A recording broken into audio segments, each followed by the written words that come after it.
Welcome back mga pretty people! Thank you at sinamahan nyo na naman kaming muli sa isang episode na punong-puno ng chismis.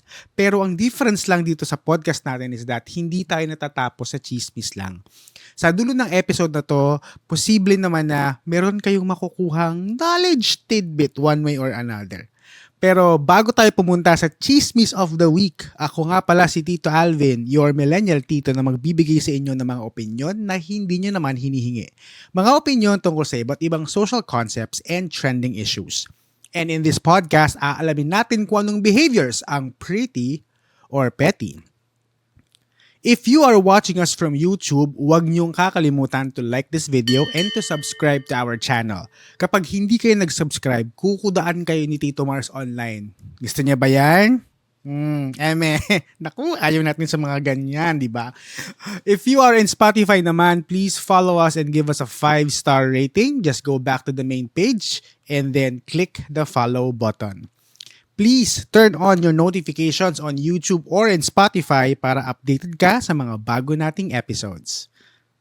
I-follow nyo na din yung mga social media pages natin on Facebook, Instagram, and TikTok by going to the link you see at the bottom of your screens.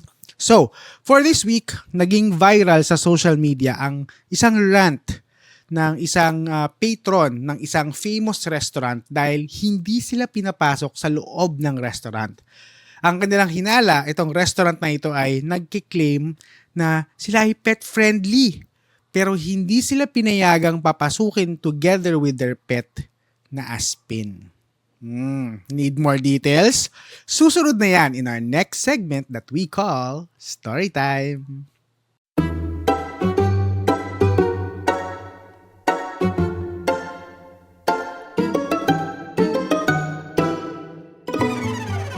Okay, itong pagpasok ng week na ito, isang Facebook post ang nag-viral dahil di umano sila ay hindi pinapasok sa isang restaurant na kilala for being pet-friendly. Ayon sa nag-post, they were trying to go to Balay Dako, isang sikat na Filipino restaurant dyan sa may Tagaytay area. Kasama nila ang aso nilang aspin na si Yoda. Pinili nila ang Balay Dako kasi alam nila na ito ay isang restaurant na pet-friendly. Also, they were able to dine in there before together with the same dog. So, they thought that everything is okay. So, eto na. Pagdating nila sa restaurant, may inabot sa kanilang papel containing the restaurant's pet guidelines. Nakalagay doon yung mga usual rules like dogs should be wearing diapers, only small to medium-sized dog allowed, aggressive dogs will be asked to leave the premises, etc. Tapos, may isang staff na nakakita sa kanila. Pumasok sa loob daw itong staff na ito, lumabas ulit, at may binulong doon sa FOH or front of house na nag-a-assist sa mga naghihintay makaupo. Then all of a sudden, biglang sinabi ni FOH sa kanila na hindi pwedeng makapasok si Yoda sa loob ng restaurant. So, confused tong si ate mo kasi they were able to eat there before with the same dog and wala namang naging problema. So, bakit ngayon hindi na pwede? Ito namang si FOH, may tinanong pa, ano pong breed niya?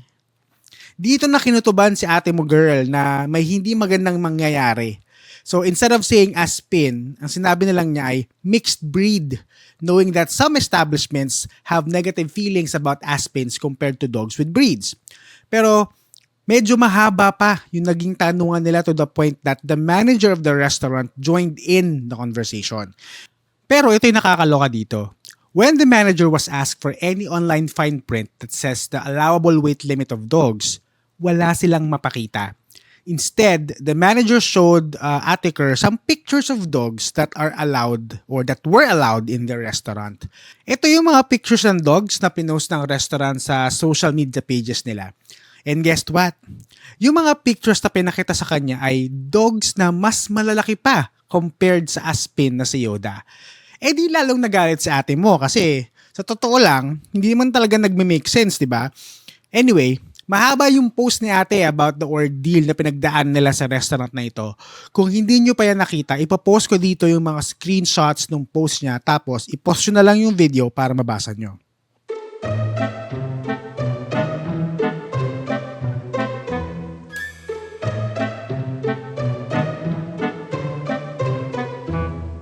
So, sa sitwasyon na ito, sino ang at fault? Sino ang nagkulang sa mga nangyari? Ang restaurant ba o si ate na owner ni Yoda? End of story.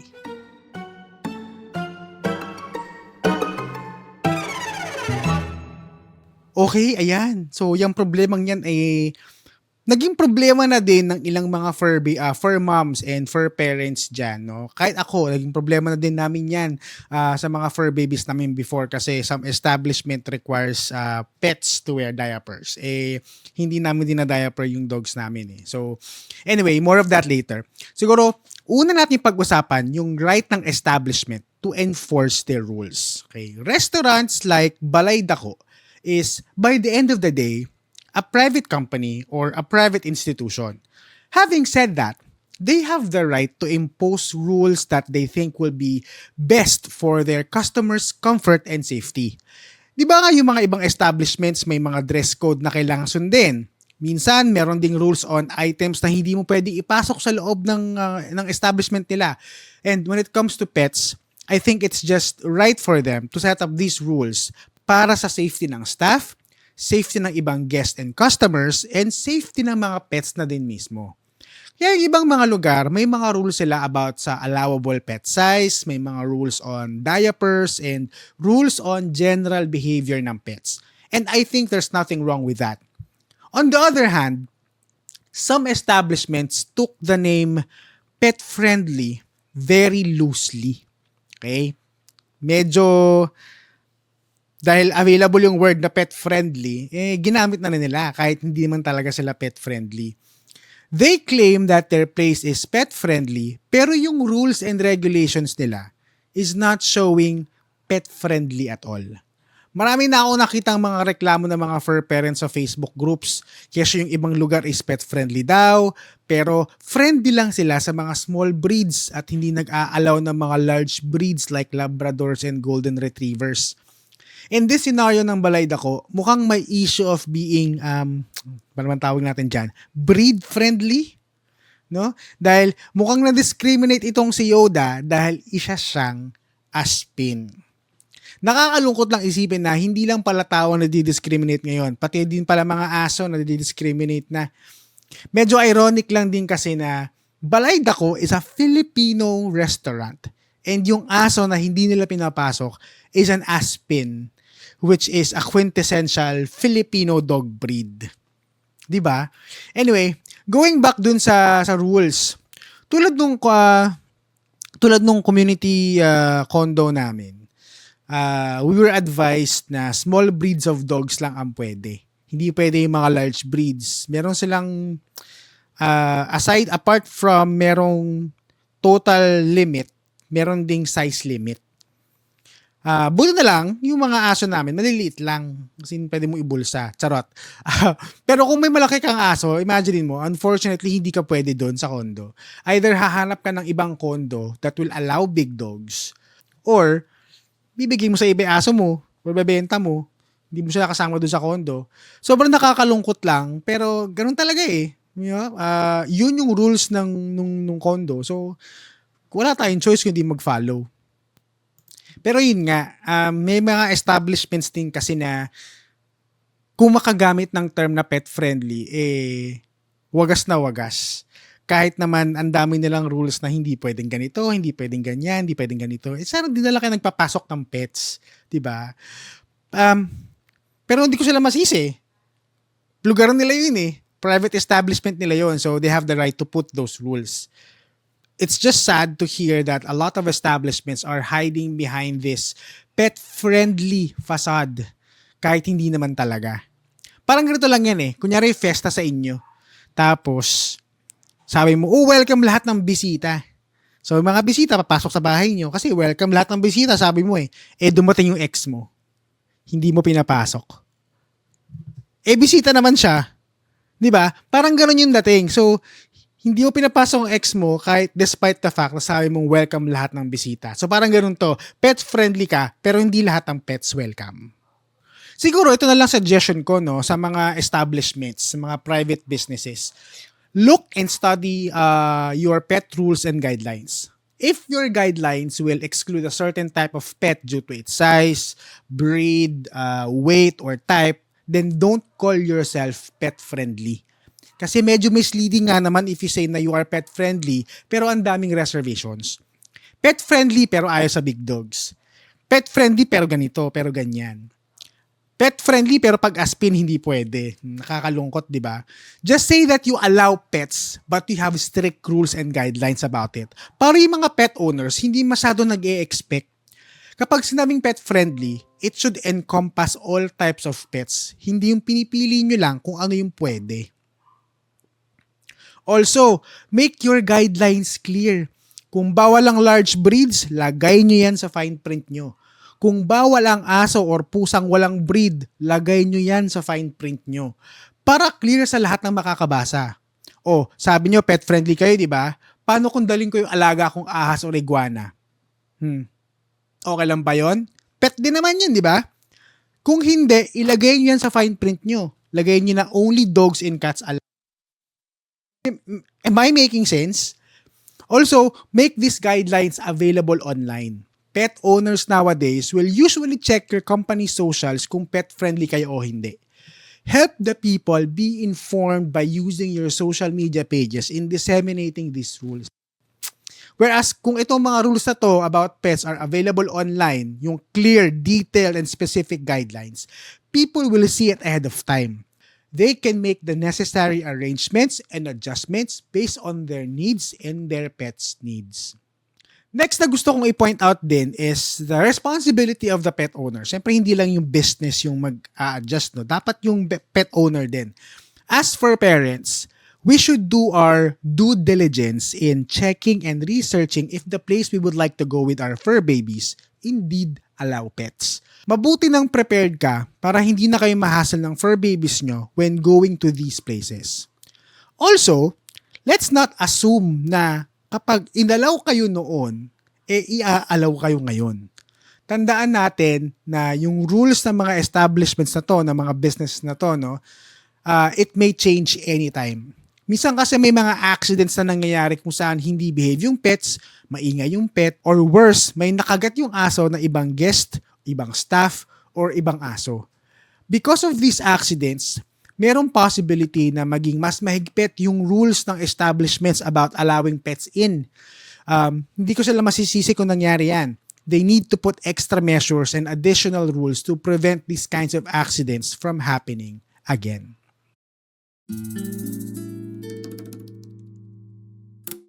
Celebrate small or big wins with your special ones. Come to Brew Brothers Cafe, located at Ascension Avenue, Lagro, Quezon City. Also available through GrabFood and Food Panda.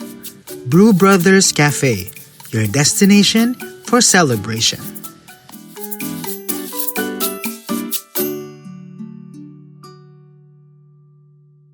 Isang factor na din na dapat tandaan is yung responsible pet ownership.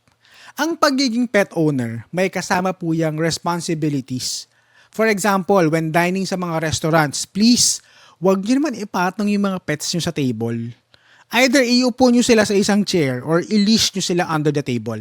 But never put your pets on top of the table. Tito Alvin, sa bahay namin, hinahayaan lang namin silang ganyan sumampa sa table. Wala naman nangyari sa amin, hindi naman kami nagkasakit or whatnot. Kung sa bahay nyo ginagawa nyo yan, di sa bahay nyo na lang gawin. Huwag nyo gawin sa labas kasi may ibang taong gagamit ng table na yan after you. Isipin din natin yung hygiene ng lugar. Ito pa isa. Kung alam nyo naman na yung pet nyo hindi socialized or yung pet nyo is nasa-stress kapag madaming tao, na-anxious kapag maraming nangyayari sa paligid, o kaya tumatahol kapag nakakakita ng ibang aso, mas mabuti pa siguro na huwag nyo na lang silang isama sa mga lugar kung saan masa-stress sila or mag-iingay. Sinama niyo yung aso sa labas kasi gusto nyo mag-enjoy siya, yung aso kasama nyo. Pero sa labas, tahol naman siya ng tahol kasi na-anxious siya sa paligid niya. Feeling nyo ba nag-e-enjoy yung aso sa ganung klaseng situation? I doubt it. Kayo ang mas nakakakilala sa mga pets nyo. Kung may mga tendencies sila na magtatahol, mag-ingay in public, mabuti pa siguro, iwan nyo na lang sila sa bahay. Isama na din natin sa responsible pet ownership yung cleaning after your pets. So, kapag nasa labas kayo like sa mall or sa restaurant, no, kapag yung pets nyo umihi or dumumi, mga ganyan, kayo na mismo ang maglinis after them. Huwag na kayo magtawag ng janitor para linisin yung kalat ng pets nyo. Hindi yan kasama sa trabaho nila. Trabaho mo yan as pet owner to clean after your pets. Dapat nga matik yan. Pag lalabas ka with your pets, may dala kang tissue, doggy bags, wipes, or kahit anong panlinis ang dumi ng pets mo kasi part yan ng responsibility mo. Ang nangyayari kasi, may mga irresponsible pet owners na pupunta sa mga restaurants and private places, tapos hahayaan lang nila yung pets nila to do what they want to do. Mag-iingay, magkakalat, and whatnot. Wala silang pakialam sa mga pets nila. So dahil doon, napipilitang gumawa yung mga businesses ng mga rules for pets. Or pag minalas-malas ka they will ban pets altogether. So sino ngayon yung naaapektuhan? Yung mga responsible pet owners. Dahil sa mga irresponsible na pet owners, yung mga responsable ang nagsasakripisyo. So, balik tayo sa issue ni Yoda at ng balay dako. Siguro, may pagkukulang si fur parent sa situation na ito kasi they assumed na pwede pa ding makapasok si Yoda sa loob ng restaurant since nakapasok sila noon without any issues. Siguro lesson learned na lang talaga to always check the pet policies of these establishments kung may nagbago ba sa mga rules nila. Pero despite that, hindi ko maiwasang mapailing kasi sa mga ginawa ng staff ng balay dako. Una, hindi clear ang rules nyo. Hindi nakaspecify at na-explain ng maigi what constitute a small or medium-sized dog. Tapos, nagpakita pa kayo ng mga pictures ng mga allowed dog breeds. Tapos, makikita na may mga Labrador and Golden Retrievers na mas malaki pa sa Aspin. So, hindi mo masisisi si Ate Kerr to think na dog with breeds lang ang inaalaw ninyo. At that moment, it's not about the size of the dog anymore. But Yoda was not permitted to go inside your restaurant only because Aspin siya. Siguro you need to train your staff better in handling these kinds of situations. Baka hindi nila alam ang rules nyo when it comes to pets. So, paano nila i-enforce ang rules sa mga guests nyo kung sila mismo hindi nila alam yung guidelines na ini-enforce nila? Sana hindi totoo yung iniisip ng maraming tao that your restaurant only favors dogs with breeds and that you discriminate Aspins to enter your premises. Aspins, just like any other dogs, are loyal pets. Tigilan na natin yung mababang tingin sa mga Aspin. Hello, 2024 na. Askal pa din tingin nyo sa mga Aspin. Magbago na kayo. Tsaka ito pa, balay dako. Kung sino man ang gumawa ng statement letter nyo or nung apology letter nyo na nirelease sa Facebook, that person also needs training din when constructing company statements like this. Sinimulan nyo nga sa "we sincerely apologize." Pero sinundan nyo naman ng "however." Di wala din. Parang ganito lang yan Sorry pero kasi alam mo yun, lakas maka-gaslight ang dating That letter could have been worded differently para mas madama ng tao yung sincerity ng apology ninyo. So, to round off this episode, the debate over strict pet policies versus the desire of pet owners to bring their pets into public spaces highlights yung need for a balanced approach. Totoo naman na may valid reason sa mga businesses for enforcing pet restrictions. Pero dahil madaming tao ang nagiging pet owners at may benefits din naman ng pag-allow sa mga pets, kailangan talaga ng compromise and flexibility. By adopting thoughtful and inclusive policies, ma-accommodate nilang iba't ibang pangangailangan ng mga customers nila while maintaining a safe and welcoming environment for everyone. In doing so, they can enhance customer satisfaction but also navigate their customers' expectations. Pero syempre, hindi lang naman mga businesses ang kailangang may gawin sa issue na to. We should always remember that responsible pet ownership is always the key. By ensuring our pets are well-trained, hygienic, and considerate of others, we can help create a welcoming environment that benefits both people and animals. In doing so, they only not enrich their own lives but also contribute positively to the broader community, paving the way for a more inclusive and pet-friendly world. Yung totoong pet-friendly. Gusto mo yan? Kung nagustuhan mo at na-entertain ka ng episode na ito, feel free to share it with your friends and don't forget to tag us in all of your social media posts. Huwag na din kayong mahiya to follow our Facebook, Instagram, and TikTok accounts by going to the link you see at the bottom of your screens. Or just go to linktr.ee/prettypettythepodcast. If you have thoughts about the topic or insights about the podcast, kung may iba pa kayong naiisip na ways on how businesses and pet owners can live in harmony, leave your comments on our YouTube video or the Q&A section in Spotify. You can also show your support to our podcast by reacting or commenting sa ating mga social media posts. If you are a brand looking for partnership and collaboration, please send us an email at prettypettythepodcast@gmail.com. And with that, lagi nating tatandaan to always stay pretty at huwag maging petty. Bye!